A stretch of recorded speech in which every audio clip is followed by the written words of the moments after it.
Hello dear viewers, welcome back to my YouTube channel. दोस्तों आज हम मैथ के कुछ ऐसे क्वेश्चंस करने वाले जो आपके एग्जाम के पॉइंट ऑफ व्यू से बहुत ही महत्वपूर्ण है। दोस्तों वीडियो में आगे से बढ़ने से पहले अगर हमारे चैनल पर नए हैं तो वीडियो को लाइक करिए, कमेंट करिए और शेयर करिए ताकि वे बच्चे जो इस बार बोर्ड की परीक्षा में अपीयर करने वाले हैं वो इस वीडियो का लाभ ले सकें, ताकि अपनी आगामी परीक्षा की वो अच्छी तैयारी कर सकें और अच्छे मार्क्स स्कोर कर सके। दोस्तों आइए स्टार्ट करते हैं। आज हम ऐसी टॉपिक के बारे में बात करने वाले हैं जो आपके लिए बहुत ही इंपॉर्टेंट है। दोस्तों वो टॉपिक क्या है? द्विघात समीकरण के मूलों की प्रकृति, nature of roots of quadratic equation. किसी भी द्विघात समीकरण के मूलों की प्रकृति क्या होगी दोस्तों? वे समान होंगे या असमान होंगे, वास्तविक होंगे या काल्पनिक होंगे, मूल कैसे होंगे दोस्तों? आज उसी टॉपिक पे हम लोग बात करने वाले हैं। दोस्तों सबसे पहले दोस्तों द्विघात समीकरण का व्यापक रूप, द्विघात समीकरण का व्यापक रूप। व्यापक रूप का मतलब दोस्तों कि द्विघात समीकरण किस रूप में होता है। द्विघात समीकरण का दोस्तों व्यापक रूप क्या होता है दोस्तों? ax square plus bx plus c बराबर 0। कोई भी द्विघात समीकरण इसी रूप में होता है। द्विघात समीकरण का व्यापक रूप क्या होता है दोस्तों? ax square plus bx plus c बराबर क्या होता है? 0 होता है। अब इस समीकरण के मूल यानी रूट्स आप कई सारी विधियों से ज्ञात करते हो। सबसे पहले मूल जान लो क्या होता है दोस्तों? मूल यक्स का, ये आपका ax square plus bx plus c बराबर 0 है, तो इसमें यक्स का ऐसा कौन सा मान है, यक्स के ऐसे कौन से दो मान है? द्विघात समीकरण है, दो मूल निकलेंगे। यक्स के ऐसे कौन से दो वैल्यूज हैं, कौन से ऐसे दो मान हैं जो इस समीकरण को संतुष्ट कर देंगे? दोस्तों संतुष्ट करने का मतलब एक्स के उन दोनों मानों को रखने पर ये वैल्यू क्या हो जाए? 0 हो जाएगी। दोस्तों क्या हो जाएगी? 0 हो जाएगी। यक्स की ऐसी कौन सी वैल्यू है जो इस समीकरण को संतुष्ट कर देगी दोस्तों? यही क्या कहलाती है? मूल कहलाती है। क्या कहलाती है दोस्तों? मूल कहलाती है। तो ये मूल कैसे होंगे? दोनों समान होंगे, दोनों असमान होंगे, वास्तविक होंगे, काल्पनिक होंगे। कैसे जानेंगे, कैसे कर सकते हैं इसको? आइए इस बारे में बात करते हैं। दोस्तों द्विघात समीकरण का व्यापक रूप ax square plus bx plus c होता है। ax square plus bx plus c बराबर 0 होता है। दोस्तों आपने इस समीकरण के मूल्स को, इन समीकरण के रूट्स को आपने कई विधियों द्वारा ज्ञात किया होगा, लगाया होगा सवालों को। दोस्तों सबसे पहले आपने इसको गुणनखंड विधि से भी सीखा होगा, पूर्ण वर्ग विधि से सीखा होगा, बज्र गुणनखंड विधि से सीखा होगा। इसी के चरण में आपने श्रीधराचार्य जी का सूत्र भी पढ़ा होगा। दोस्तों श्रीधराचार्य जी ने सूत्र दिया है यक्स बराबर minus B plus minus under root B square minus 4ac upon 2a। इससे डायरेक्ट आप किसी भी द्विघात समीकरण के दोनों मूलों को आसानी से निकाल सकते हो। दोस्तों श्रीधराचार्य जी के सूत्र से, श्रीधराचार्य जी के सूत्र से दोस्तों अपने सूत्र क्या है दोस्तों? यक्स बराबर minus B plus minus under root B square minus 4ac upon 2a। यही तो होता है, यही होता है दोस्तों। श्रीधराचार्य जी का सूत्र क्या होता है दोस्तों? Minus B plus minus under root B square minus 4ac upon 2a होता है। दोस्तों यहां पे ये जो आपके अंडर रूट वाली वैल्यू है दोस्तों बी स्क्वायर माइनस 4ac, किसी भी समीकरण के, किसी भी द्विघात समीकरण के मूल कैसे होंगे इसी वैल्यू पे डिपेंड करती है। दोस्तों इसी वैल्यू पे डिपेंड करती है। ये यहां दोस्तों, यहां जो बी स्क्वायर माइनस 4ac है दोस्तों, बी स्क्वायर माइनस 4ac जो है दोस्तों द्विघात समीकरण के लिए, द्विघात समीकरण के लिए क्या कहलाती है?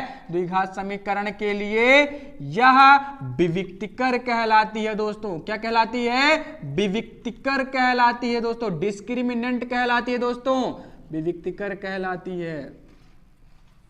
बी स्क्वायर माइनस 4ac क्या कहलाती है दोस्तों? विविक्तिकर कहलाती है। किसी भी द्विघात समीकरण के मूल की प्रकृति इसे पे डिपेंड करती है। दोस्तों इसे हम किससे डिनोट करते हैं?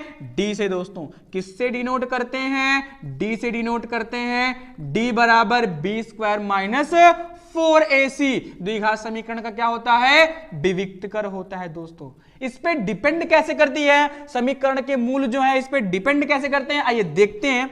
यदि दोस्तों यदि डी का मान, समीकरण से डी का मान निकालेंगे बी स्क्वायर माइनस 4ac द्वारा, यदि डी का मान 0 से बड़ा हो या बराबर हो, 0 से बड़ा हो या बराबर हो, तो मूल होते हैं, मूल जो होते हैं दोस्तों, तो मूल वास्तविक होते हैं। क्या होते हैं? वास्तविक होते हैं, मूल वास्तविक होते हैं। अब ये वास्तविक हैं तो समान है या असमान है, बराबर है कि बराबर नहीं है, ये कैसे जानोगे?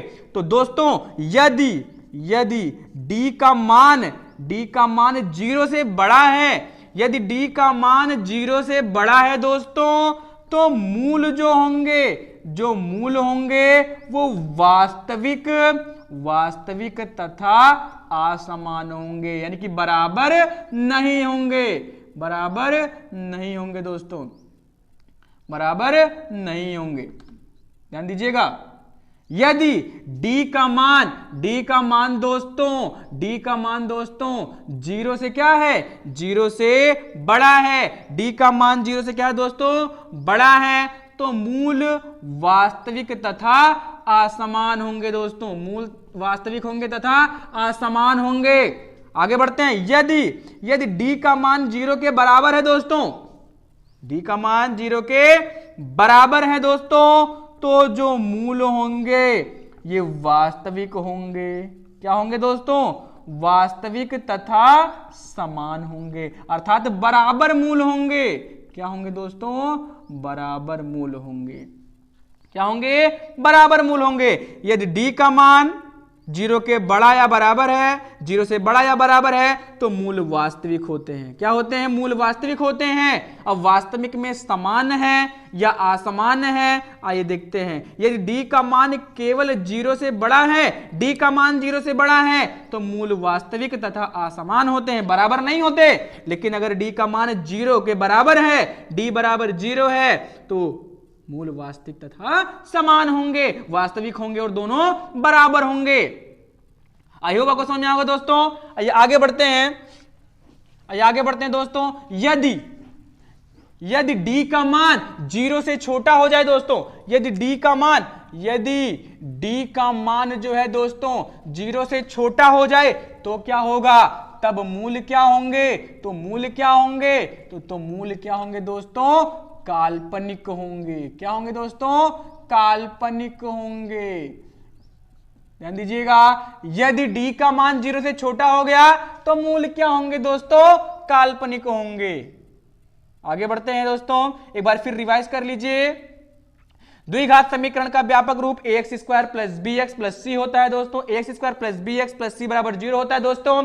आपने धराचार्य जी का सूत्र पढ़ा है, उससे हम समीकरण के डायरेक्ट मूलों को ज्ञात कर सकते हैं। x बराबर minus B plus minus under root B square minus 4ac होता है, ac अपॉन 2a होता है दोस्तों। x बराबर minus B plus minus under root B square minus 4ac upon 2a होता है दोस्तों, जहां बी स्क्वायर माइनस 4ac द्विघात समीकरण के लिए क्या कहलाता है? विविक्तकर कहलाता है दोस्तों। किसी भी द्विघात समीकरण के मूलों की प्रकृति उसके विविक्तकर पर डिपेंड करती है। यदि डी का मान, विविक्तकर का मान 0 से बड़ा या 0 के बराबर आ गया, तो मूल वास्तविक होते हैं। अब वास्तविक में दो कंडीशन, कि वास्तविक और समान होंगे कि असमान होंगे, तो मैंने उसको भी बताया कि यदि डी का मान 0 से बड़ा होगा तो मूल वास्तविक तथा असमान होंगे, और यदि 0 के बराबर हो गया तो मूल वास्तविक होंगे तथा समान होंगे। आगे बढ़ते हैं। यदि डी का मान 0 से छोटा हो गया, तब क्या होगा? तो मूल क्या होंगे दोस्तों? काल्पनिक होंगे। क्या होंगे दोस्तों? काल्पनिक होंगे। आई होप को समझ में आया होगा। आइए इस पे कुछ क्वेश्चन हम लोग सॉल्व करेंगे इसके आगे, नोट कर लीजिए दोस्तों। अभी हमने सीखा कि किसी भी द्विघात समीकरण के मूलों की प्रकृति क्या होगी, मूल वास्तविक होंगे या काल्पनिक होंगे, अभी हमने सीखा। तो आइए दोस्तों इस पर आधारित कुछ प्रश्नों की बात करते हैं। निम्न समीकरणों के मूलों की प्रकृति बताइए। यदि समीकरण क्या हो? 3x square minus 5x plus 2 बराबर 0, x square plus 4x plus 5 is equal to 0 अगर हो, तो इन दोनों समीकरणों के मूलों की प्रकृति क्या होगी? इन दो समीकरणों के मूल वास्तविक होंगे या काल्पनिक होंगे, उनके बारे में बताइए दोस्तों। सबसे पहले दोस्तों, द्विघात समीकरण का व्यापक रूप क्या होता है? द्विघात समीकरण का व्यापक रूप, द्विघात समीकरण का व्यापक रूप क्या होता है दोस्तों? ax square plus B x plus सी बराबर 0 होता है। तो अगर इस समीकरण की हम व्यापक समीकरण से तुलना करेंगे दोस्तों, समीकरण एक की व्यापक समीकरण से तुलना करेंगे। क्या करेंगे दोस्तों? अगर तुलना करें तो हमें क्या प्राप्त होगा दोस्तों? हमें प्राप्त होगा कि a बराबर 3 है। a बराबर कितना है? 3 है। b बराबर -5 है और c बराबर कितना है दोस्तों? 2 है। समीकरण की व्यापक समीकरण से तुलना करोगे, एक्स स्क्वायर कोएफिशिएंट a होता है, यहाँ पे 3 है, तो a की जगह पे कितना है? 3 है। यहाँ पे b होता है प्लस का, यहाँ पे -5 है, तो b बराबर -5 हो गया। c कांस्टेंट टर्म 2 यहाँ पे कांस्टेंट है, तो 2 हो गया आपका। यानी a बराबर 3, b बराबर -5, c बराबर कितना हो गया दोस्तों? 2 हो गया। अभी मैंने आपको बताया कि मूलों की प्रकृति कैसे ज्ञात करते हैं। यदि विविक्तकर को क्या करते हैं? विविक्तकर ज्ञात करते हैं दोस्तों। क्या ज्ञात करते हैं? मूलों की प्रकृति ज्ञात करने के लिए विविक्तकर ज्ञात करते हैं दोस्तों। विविक्तकर ज्ञात करते हैं, देखेंगे तब विविक्तकर कितना होगा दोस्तों? आइए विविक्तकर को पता करते हैं कितना होगा। अभी मैंने आपको बताया कि विविक्तकर कैसे ज्ञात करते हैं। d बराबर क्या होता है दोस्तों? b square minus 4ac। d बराबर क्या होता है दोस्तों? b स्क्वायर माइनस 4ac होता है। आइए d पता करते हैं दोस्तों। b कितना है? -5 का स्क्वायर। 4 a कितना दोस्तों? 3 है। c कितना दोस्तों? 2 है। d का माइनस का स्क्वायर प्लस हो जाएगा और 5 का स्क्वायर 25 प्लस का 25, -5 का स्क्वायर प्लस 25 हो गया। माइनस इंटू माइनस प्लस हो जाएगा। यहाँ पे 4 3 12 24 कितना हो गया? 4 3 12 दूना 24 हो जाएगा दोस्तों। 25 में से 24 जाएगा दोस्तों, कितना बचेगा? 1। यहां पे हमने देखा कि d का मान जो है वो 0 से बड़ा है। अभी मैंने आपको बताया था, इसके पहले मैंने आपको बताया था दोस्तों कि यदि d का मान 0 से बड़ा हो तो क्या होता है? तो समीकरण के मूल वास्तविक होते हैं। क्या होते हैं दोस्तों? वास्तविक होते हैं तथा असमान होते हैं, यानी कि बराबर नहीं होंगे। तो इस समीकरण जो पहला है आपका, इसके मूल क्या होंगे? समीकरण एक के मूल क्या होंगे दोस्तों? वास्तविक। क्या होंगे दोस्तों? वास्तविक तथा असमान होंगे। वास्तविक तथा असमान होंगे दोस्तों। क्या होंगे? वास्तविक तथा असमान होंगे। देखिए कितना आसानी से प्रकृति हम जान सकते हैं, कितनी आसानी से प्रकृति हम जान सकते हैं दोस्तों। अगर विविक्तकर का मान 0 से क्या हो जाएगा? बड़ा हो जाएगा। 0 से क्या हो जाएगा? बड़ा, तो मूल क्या होंगे? वास्तविक होंगे और असमान होंगे। एक दूसरे समीकरण का मूल ज्ञात करते हैं दोस्तों, पता करते हैं कि उनकी प्रकृति क्या होगी। हमें मूल ज्ञात नहीं करना है, बस हमको क्या बताना है? निम्न समीकरणों के मूलों की प्रकृति बताइए। हमको बस प्रकृति ही बताना है, उसका नेचर बताना है कि मूल वास्तविक होंगे या काल्पनिक होंगे। आगे बढ़ते हैं दोस्तों। अगर इस समीकरण की व्यापक समीकरण से तुलना करें, इस समीकरण की दोस्तों अगर हम व्यापक समीकरण से तुलना करें, व्यापक समीकरण ax² + bx + c बराबर 0 होता है। अगर व्यापक समीकरण से तुलना करें तो a बराबर कितना मिल जाएगा दोस्तों? 1 मिल जाएगा। b बराबर 4 मिल जाएगा। c बराबर कितना मिल जाएगा दोस्तों? 5 मिल जाएगा। a बराबर 1 हो गया, b बराबर 4 हो गया, c बराबर 5 हो गया। इसका भी विविक्तकर ज्ञात कर लीजिए। विविक्तकर d बराबर b² - 4ac दोस्तों। b 4 का स्क्वायर, 4 गुणे a का मान 1 है, c का मान 5 है दोस्तों। क्या हो गया? 4 का स्क्वायर 16 हो गया, 4 5 6 20 हो गया।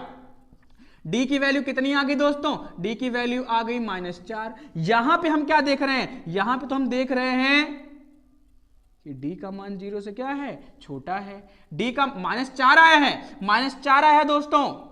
d का मान -4 आया है, 0 से क्या है? छोटा है। तो मैंने आपको बताया कि d का मान अगर 0 से छोटा है, 0 से क्या है? छोटा है, तो मूल क्या होंगे? काल्पनिक होंगे। क्या होंगे दोस्तों? काल्पनिक होंगे। अतः समीकरण 2 के मूल क्या होंगे? समीकरण 2 के मूल क्या होंगे दोस्तों? समीकरण 2 के मूल काल्पनिक होंगे। काल्पनिक होंगे दोस्तों। अगर d का मान 0 के बराबर आ जाता दोस्तों, तब क्या होता? तो मूल वास्तविक तथा समान होते। वास्तविक तथा समान होते। लेकिन यहां पे क्या आया है? पहले समीकरण के लिए d का मान 0 से बड़ा आया है, मूल वास्तविक तथा असमान होंगे। दूसरे समीकरण के लिए d का मान 0 से छोटा या -4 आया है, तो मूल क्या होंगे? काल्पनिक होंगे। आई होप आपको समझ में आया होगा। नोट कर लीजिए दोस्तों। चलिए दोस्तों कुछ ऐसे क्वेश्चंस के बारे में बात कर लेते हैं जो आपके एग्जाम के पॉइंट ऑफ व्यू से महत्वपूर्ण है। जैसे समीकरण 3x² minus 12x plus n minus 5 is equal to 0 के मूल पुनरावृत्त हैं n का मान ज्ञात कीजिए। दोस्तों क्या दिया है क्वेश्चन कि समीकरण 3x² minus 12x plus n minus 5 is equal to 0 के मूल पुनरावृत्त हैं, n का मान ज्ञात कीजिए। इस शब्द का मतलब समझिए दोस्तों, पुनरावृत्ति का मतलब क्या होता है कि रिपीट हो रहे हैं। क्या हो रहे हैं? रिपीट हो रहे हैं। और रिपीट होने का मतलब क्या है? समान है। रिपीट होने का मतलब क्या है दोस्तों? समान है। आपको समझ आ रहा होगा कि समीकरण कोई है, कोई द्विघात समीकरण दिया है 3x² minus 12x plus n minus 5 is equal to 0 दिया है, जिसके मूल जो है, जिसके रूट्स जो हैं वो रिपीट हो गए हैं, समान है, तो n का मान ज्ञात कीजिए दोस्तों। आइए दोस्तों हल करते हैं इसको। आइए दोस्तों हल करते हैं। दिया गया समीकरण क्या है दोस्तों? 3x² minus 12x plus n minus 5 is equal to 0 दिया है। समीकरण क्या है? 3x² minus 12x plus n minus 5 is equal to 0 दिया है दोस्तों। इस समीकरण की व्यापक समीकरण से तुलना कर लेंगे, लिखेंगे समीकरण की, दिए समीकरण की व्यापक समीकरण से तुलना करने पर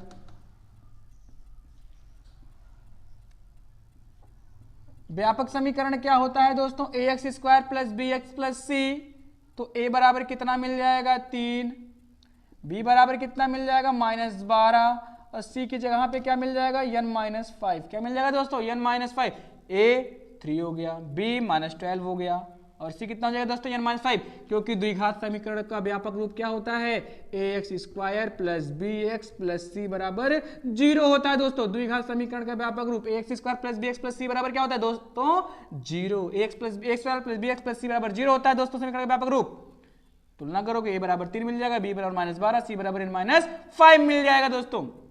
अब जब किसी द्विघात समीकरण की, अभी मैंने आपको जस्ट पहले बताया कि किसी द्विघात समीकरण के मूल अगर समान है तो उसका विविधकर किसके बराबर होगा? 0 के बराबर होगा। अर्थात देखिए, चूंकि मूल क्या है दोस्तों? चूंकि मूल क्या है दोस्तों? चूंकि समीकरण के मूल समान है। क्या है? समान है। मूलों की क्या हो गई है? पुनरावृत्ति हो गई है। मूल पुनरावृत्ति है, रिपीट हो गए हैं, समान है। अर्थात डी बराबर क्या होगा? 0 हो जाएगा। डी बराबर क्या हो जाएगा दोस्तों? 0 हो जाएगा। डी क्या है? विविक्तकर है। डी क्या है? विविक्तकर है। कैसे निकालते हैं? b² minus 4ac। मूलों की प्रकृति दोस्तों इसी पे डिपेंड करती है। ये मूलों की प्रकृति ही तो दी गई है कि मूल पुनरावृत्त हो गए हैं, ये मूलों की प्रकृति ही है। तो d बराबर b² माइनस 4ac होता है। मूल समान होने के कारण d बराबर 0 होता है। b² minus 4ac is equal to 0। Value put करिए, -12 का स्क्वायर माइनस 4 है ये आपका, और a की वैल्यू 3 है, और c की वैल्यू कितनी है दोस्तों? n माइनस 5 है। कितनी है? n minus 5 is equal to कितना है? 0 हो जाएगा। देखिए b की वैल्यू -12 का स्क्वायर माइनस 4, a की वैल्यू 3 है, c की वैल्यू n माइनस 5 है, और इज इक्वल टू 0। आइए दोस्तों इसी को सॉल्व करते हैं। -12 का स्क्वायर, माइनस का स्क्वायर माइनस प्लस होता है। 12 का स्क्वायर कितना होता है दोस्तों? 144, अर्थात 144। 12 का स्क्वायर 144। आगे बढ़ते हैं।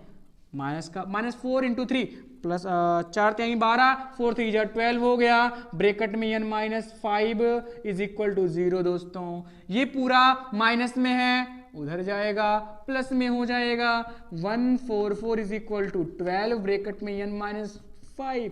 देखिए दोस्तों 12 ब्रैकेट में n माइनस 5, माइनस में इधर हो जाएगा, प्लस में हो जाएगा, बचेगा 144 बराबर 12 ब्रैकेट में n माइनस 5। ये गुणा में है दोस्तों, इधर आएगा भाग में 144/12 बराबर n माइनस 5। काटिए, 12 कम 12, 12 बरे में 144 हो गया। 12 बराबर n माइनस 5 हो गया दोस्तों। ये माइनस में इधर आएगा, प्लस में हो जाएगा दोस्तों, यानी कि 12 प्लस 5 बराबर n की वैल्यू कितनी आ गई दोस्तों? 17, अर्थात 17। n की वैल्यू कितनी हो जाएगी दोस्तों 17 हो जाएगी। n बराबर 17 के लिए इस समीकरण के जो मूल होंगे वो क्या होंगे समान होंगे। क्या होंगे समान होंगे। आई होप को समझ में आएगा दोस्तों, नोट कर लीजिए।